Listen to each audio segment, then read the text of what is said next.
네, 안녕하세요. 아젠다 편집장 차명식입니다.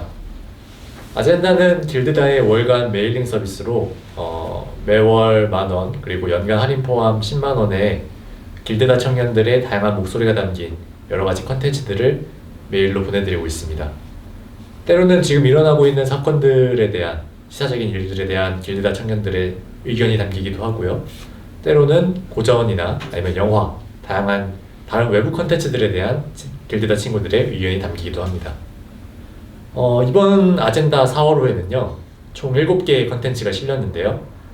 메인 글인 Watch This에서는 그 힙합의 디스전에 대한 내용을 담은 메인 글을 특집 기사를 실었고요. 그래서 지금 이 자리에는 이번 4월호 메인 글의 필자이신 길드다의 래퍼, 청년 래퍼 김알리 혹은 코코펠리라고 불리는 송우현 래퍼께서 나와 계신데요. 우선은 송우현 래퍼께서 먼저 스스로 자기소개를 조금 부탁드릴게요. 반갑습니다. 저는 길드다에서 활동하면서 공부하고 글 쓰고 힙합 음악 만들고 있는 코코펠리 김알리라고 합니다. 코코펠리라는 이름으로도 활동을 하고 있고요. 김알리라는 이름으로 활동을 또 하고 있어요. 그래서 아젠다에서는 매월 김알리, 월간 김알리라는 타이틀로 신곡을 발표하고 있습니다. 네, 반갑습니다. 네, 안녕하세요. 이번에 그 메인 글을 기고하셨는데 일단은 딴 것보다 먼저 메인 글을 이제 기고하시면서 그 글을 쓰시면서 어떤 느낌이셨는지 소감이 좀 궁금합니다. 저는 일단 되게 재밌었어요. 저도 래퍼이기 전에 굉장히 힙합 팬이잖아요. 힙합 씬에 대해서 되게 관심이 많고 그런 거에 대해서 많은 정보를 되게 듣는 편인데 이제 그런 것 최근에도 이제 있었던 디스전에 대해서 생각을 하면서 되게 다양한 생각이 들었는데 확실히 글로 이렇게 정리를 하면서 보니까 제가 디스전을 어떻게 바라보고 있었는지 그런 것들이 좀 스스로 좀 정리가 되고 그리고 한편으로는 좀 더 디스전을 재밌게 꾸릴 수 있는 방식에 대해서 생각을 하면서 되게 랩이 되게 하고 싶어졌어요. 디스전을 저도 뭔가 그런 뜨거운 배틀의 현장이 있으면 좋겠다 이런 생각을 좀 많이 하면서 재밌게 글을 썼습니다. 사실은 저는 이제 개인적으로 이제 쇼미더머니 같은 프로그램에서 디스전을 보면은 뭔가 좀 별로 이제 싸우고 싶지 않은데 서로 억지로 꾸며낸 것 같은 느낌이 들고 가끔은 또 이제 너무 굳이 저렇게까지 해야 되나? 하는 느낌도 들었는데 요번에 이제 그 메인 글로 기고하신 글을 읽어보니까 이게 좀 또 맥락이 또 있구나. 이게 나름대로 또 의미가 있고 또 어떻게 이걸 앞으로 다루느냐에 따라서 확실히 좀 더 새로운 의미를 가질 수 있겠구나. 그런 것들을 좀 생각할 수가 있었던 것 같아요.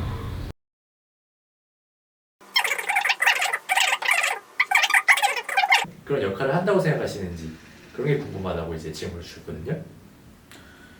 질문의 역선으로 대답을 좀 해드리면 그러니까 기본적으로 디스전은 확실히 약간 요새 인터넷에 이런 표현 되게 많이 쓰는 것 같던데 느슨해진 어딘가에 뭐 긴장감을 불어넣어주고 있다 뭐 이런 표현 많이 쓰는 것 같은데 저는 힙합씬에서 디스전이 그런 역할을 되게 톡톡히 잘 해주고 있다고 생각해요. 그리고 되게 그런 점에서는 굉장히 저는 되게 의미가 있다고도 생각이 들고요. 팬들에게는 되게 엄청난 즐길거리가 되는 거거든요. 그 뭐 래퍼들이 서로 스케줄을 맞춰가면서 앨범을 내는 것도 아니고 그러니까 팬들끼리 얘기할 거리가 되게 떨어지기 마련인데 굉장히 즐겁게 되게 토론거리처럼 던져지는 느낌이 있어서 굉장히 저는 그런 디스전이 역할을 잘 해주고 있다고 생각이 들고요.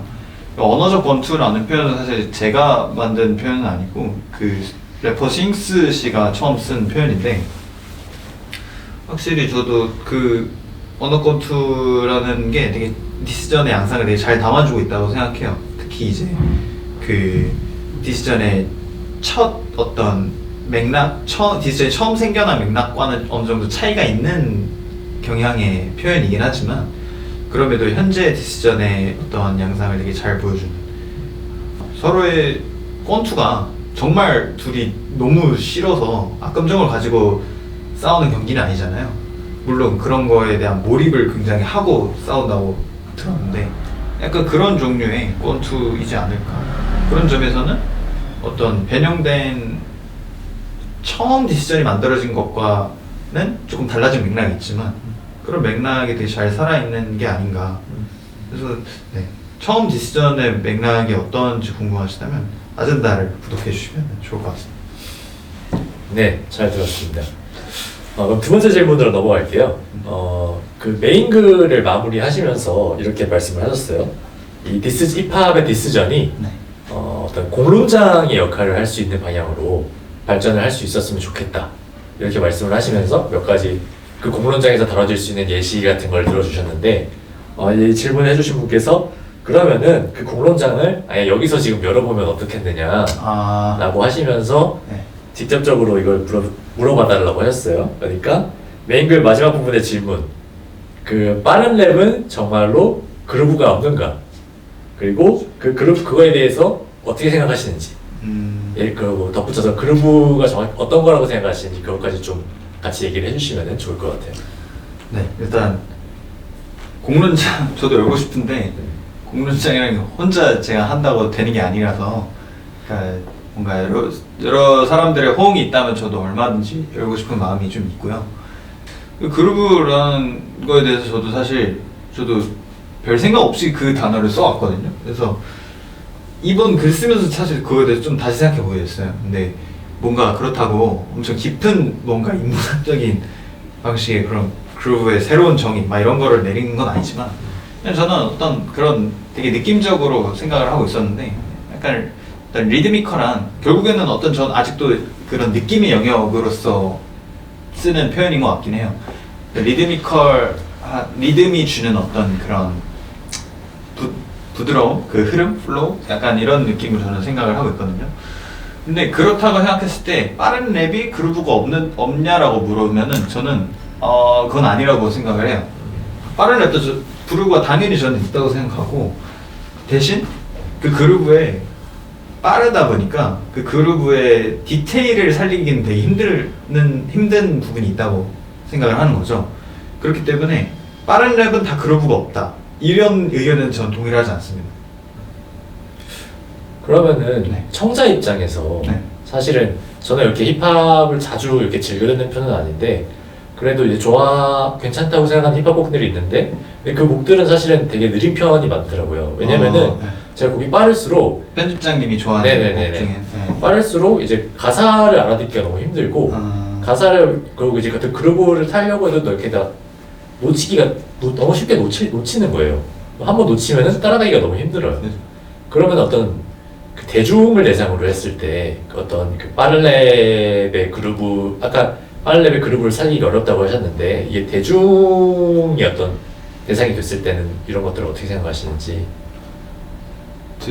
대중의 입장에서 네. 네, 빠른 랩이요? 뭔가 되게 약간 제가 그랬던 것 같은데, 예전에 아웃사이더의 랩을 처음 듣고 처음엔 그게 랩을 되게 잘하는 건 줄 알았거든요. 그러니까 약간 일종의 스킬, 포장해서 얘기하면 스킬인 거고, 약간 조금 낮춰서 얘기하면 약간 서커스 보는 것 같은 거죠. 약간 일종의 고개를 부리는 것 같고 기교 부리는 것 같은. 근데 그런 게 주는 임팩트는 저는 분명히 있다고 생각해요. 그리고 되게 직관적이고. 마지막 질문인데요. 네. 이제 이 글을 기고하신 이후로도 힙합계에 두 번의 디스전이 더 있었다고 맞아요. 들었는데, 그게 어땠는지 궁금하시다는 그런 질문이 있었습니다. 많은 분들은 잘 또 모르시는 래퍼가 또 디스전이 살짝 있었는데, 샤크라마라는 되게 어린 나이의 래퍼가 있어요. 제 또래, 저보다 좀 나이가 어릴 거예요. 20대 20살인가 20대 초반으로 알고 있고요. 샤크라마라는 래퍼, 그리고 가장 많은 나이대 분들이 다 알고 계신 래퍼라고 힙합 커뮤니티에서 놀리곤 하는데, 그 노엘, 장용 그 국회의원. 그렇죠, 국회의원 분의 네. 아들 네. 장용준 래퍼, 아주 말도 많고 탈도 많았던 그 래퍼가 최근에 컴백을 했거든요. 그 음주운전도 있었고 뭔가 사건이 많았죠. 그러다가 잠적을 하고 회사도 나오고 했다가 최근에 복귀를 했는데, 그 복귀 소식이 들려오면서 디시전이 발발했어요. 그 복귀하는 태도에 대해서 불만을 갖고 있던 그 비슷한 또래 래퍼가 디스곡을 낸 거죠. 그러면서 저는 사실 대응이 없을 거라 생각했는데 노엘이 굉장히 흥분한 목소리로 디스곡을 냈어요. 디스곡. 그래가지고 그것 때문에 뭐 크게 이슈가 되진 않았지만 힙합 팬들 사이에서는 이거를 좀 재밌게 볼 수 있는 시각이 좀 있었다는 점, 굉장히 윤리적인 측면과 굉장히 많이 밀접해 있는 부분이다 보니까 그런 이야기들이 좀 있었죠. 네, 뭐 이 정도로 그냥 정리를 하면 될 것 같아요. 그 여기에 대해서 또 들어가면 한도 끝도 없이 얘기가 길어질 것 같아가지고 이런 디스전이 최근에도 계속 발생하고 있다는 점, 그렇게 정리하면 될 것 같습니다. 네, 이렇게 해서 최신 디스전에 대한 정보까지 다 잘 들었고요. 오늘 얘기 나눠주셔서 정말 감사합니다. 그리고 아젠다 메일링 서비스, 이거에 디스전에 대한 더 많은 이야기를 알고 싶으시다면 아젠다 메일링 서비스에 신청해 주시면 되는데요. 이 신청 링크는 저희가 영상 더보기란에 남겨두었으니 그거 보고서 신청해 주시면 될 것 같고요. 앞으로도 이제 다양한 주제를 가지고 다양한 컨텐츠들을 계속 내보내 드릴 예정이니까요. 더욱더 많은 신청 부탁드리겠습니다. 감사합니다. 감사합니다.